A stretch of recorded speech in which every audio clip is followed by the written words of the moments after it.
হাদের খুনিরা দ্রুত গ্রেপ্তার না হলে যে কোনো পরিস্থিতির দায় সরকারকে নিতে হবে।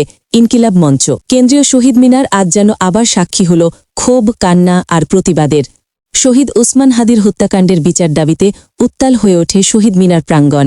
ইনকিলাব মঞ্চের ডাকে আয়োজিত বিক্ষোভ সমাবেশে স্পষ্ট ভাষায় হুঁশিয়ারি দেওয়া হয়, খুনিদের দ্রুত গ্রেপ্তার না হলে বাংলাদেশের যে কোনো পরিস্থিতির দায় সরকারকেই নিতে হবে। সমাবেশে বক্তব্য রাখতে গিয়ে ইনকিলাব মঞ্চের সদস্য সচিব আব্দুল্লাহ আল জাবের বলেন, হাদি ভাইয়ের খুনিদের 1 মাস সময় দেওয়া হয়েছে। বানানো হয়েছে কি আপনার খালি এই দায় অস্বীকার করবার জন্য?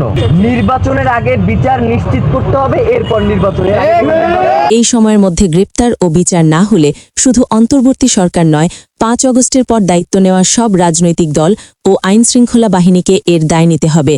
তিনি বলেন, নির্বাচন আর বিচার এক নয়, নির্বাচন তার সময়েই হবে, কিন্তু হাদির হত্যার বিচার এখনই চাই। আব্দুল্লাহ আল জাবের আরও বলেন, যেখান থেকে ওসমান হাদিকে হত্যার পরিকল্পনা হয়েছে সেই ঘাঁটি গুড়িয়ে দেওয়াই হবে প্রকৃত ইনসাফ। তিনি আগামীকাল শাহবাগের শহীদী শপথ কর্মসূচিতে অংশ নেওয়ার আহ্বান জানান। সমাবেশে আবেগঘন কণ্ঠে বক্তব্য দেন শহীদ ওসমান হাদির বড় ভাই ওমর হাদি।